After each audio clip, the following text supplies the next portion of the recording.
دوستو، پردہ کرنے کو اسلام دھرم میں ایک عورت کی پہچان مانا جاتا ہے۔ یہی وجہ ہے کہ آپ چاہیں دنیا کے کسی مسلم دیش میں ہو یا پھر امریکہ اور یورپ جیسے کسی ماڈرن دیش میں ہو، ہر جگہ پر آپ کو زیادہ تر مسلم عورتیں پردے میں ہی نظر آئیں گی۔ اس کے علاوہ اگر آپ لوگوں کی سڑک پر چلتی ہوئی کسی ایسی عورت پر نظر پڑے گی کہ جو نقاب یا پھر پردہ پہنے ہوئے ہوگی، تو آپ لوگوں کے دماغ میں بھی سب سے پہلے خیال ایک مسلم عورت کا ہی آئے گا، کیونکہ ظاہر ہے مسلم عورتیں ہی پردہ کرتی ہیں۔ مگر دوستو، آج کی اس ویڈیو میں ہم آپ لوگوں کو ہماری دنیا کے ہی ایک علاقے میں بسے ہوئے ایک ایسے خاص اور عجیب و غریب قبیلے کے بارے میں بتائیں گے کہ جو قبیلہ ویسے تو 100% پوری طرح سے مسلمان ہے، مگر اس قبیلے کے رسم و رواج، اس کا کلچر، اس کا ٹریڈیشن دنیا کے دوسرے علاقوں میں رہنے والے مسلمانوں سے بالکل الگ ہے۔ آپ کو جان کر شاید حیرانی ہوگی کہ پوری مسلم دنیا سے الٹ اس قبیلے میں عورتوں کی بجائے مرد پردہ کرتے ہیں۔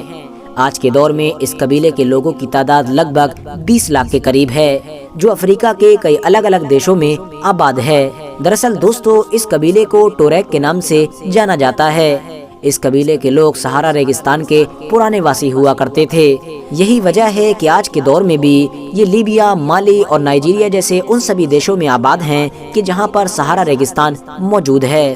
اس قبیلے کا یہ اصول ہے کہ ان کے لڑکے جیسے ہی تھوڑے سے بڑے ہونا شروع ہوتے ہیں، ویسے ہی ان کو پردہ کروانا بھی شروع کروا دیا جاتا ہے، جبکہ دوسری طرف عورتوں کو پردہ کرنے کی بالکل بھی اجازت نہیں دی جاتی ہے۔ ان لوگوں کے مطابق وہی عورت زیادہ خوبصورت اور زیادہ عقل مند ہے کہ جو اپنے جسم کی زیادہ سے زیادہ نمائش کرے۔ آپ کو بتاتے چلیں کہ اس قبیلے کے لوگوں کا کئی صدیوں سے یہ ماننا ہے کہ صحارا ریگستان میں بہت بری روحیں ہمیشہ پھرتی رہتی ہیں، اور جب کبھی بھی یہ بری روحیں کسی مرد کو بے پردہ دیکھتی ہیں تو فوراً اس کے اوپر حملہ کر دیتی ہیں۔ اسی لیے جیسے ہی لڑکا تھوڑا سا جوان ہو، اس کو فوراً پردہ کروایا جائے، کیونکہ حجاب کرنا ہی مردوں کے لیے وہ سنگل راستہ ہے کہ جس کی مدد سے وہ ان بری روحوں سے بچ سکتے ہیں۔ یہی وجہ ہے کہ ٹوریک قبیلے کے سارے ماں باپ کی یہ ذمہ داری ہے کہ جب ان کا لڑکا بہت زیادہ چھوٹا ہو تو وہ اس کے سر پر پگڑی باندھنا شروع کر دیں، اور جیسے ہی وہ تھوڑا سا بڑا ہو یعنی جوان ہو تو اس کو وہ پگڑی اتروا کر پردہ کروانا بھی شروع کروا دیتے ہیں۔ ایک ایسا پردہ کہ جس کے بعد ان کے چہرے پر سوائے آنکھوں کے کچھ بھی نظر نہیں آتا ہے۔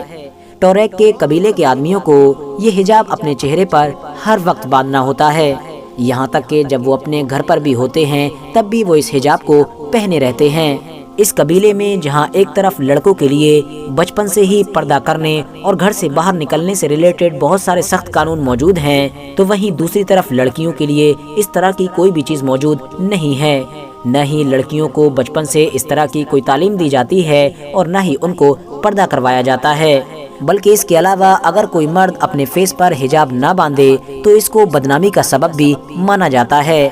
حیرانی کی بات یہ بھی ہے کہ ان کے قبیلے میں جب شادی ہوتی ہے تو اس میں بھی دولہا کا پورا فیس ایک حجاب کے ذریعے سے ڈھکا ہوا ہوتا ہے، جبکہ بیوی کے لیے اس طرح کی کوئی بھی چیز بالکل ضروری نہیں ہے۔ RH نیٹ ورک کے نالجبل فرینڈز، اب کیونکہ اس قبیلے کے سبھی آدمی حجاب کرتے ہیں، اسی لیے ہر آدمی کے لیے یہ ضروری ہے کہ وہ اپنی کوئی نہ کوئی ایک ایسی نشانی ضرور بنا لے کہ جس کے ذریعے سے اس کو تمام حجاب کیے ہوئے آدمیوں کے بیچ پہچانا جا سکے۔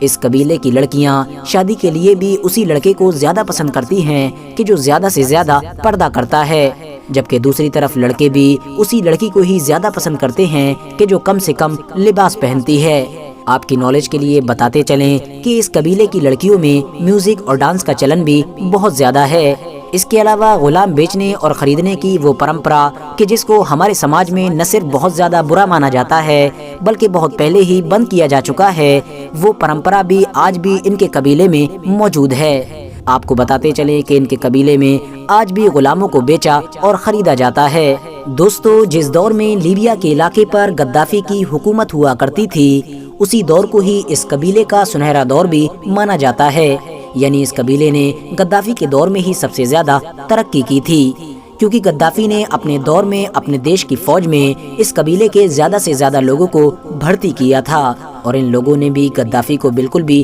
مایوس نہیں کیا، کیونکہ انہوں نے نہ صرف اپنے آپ کو ہوشیار بلکہ طاقتور بھی ثابت کیا، ساتھ ہی ساتھ یہ غدافی کے لیے بہت زیادہ وفادار بھی ثابت ہوئے تھے، اتنے وفادار کہ غدافی کی موت کے بعد بھی ان لوگوں نے ان کا ساتھ نہیں چھوڑا، اور ان کے ایک بیٹے کہ جس کو سیف الاسلام کے نام سے جانا جاتا تھا، ان کی جان کو بچانے میں ایک اہم کردار ادا کیا۔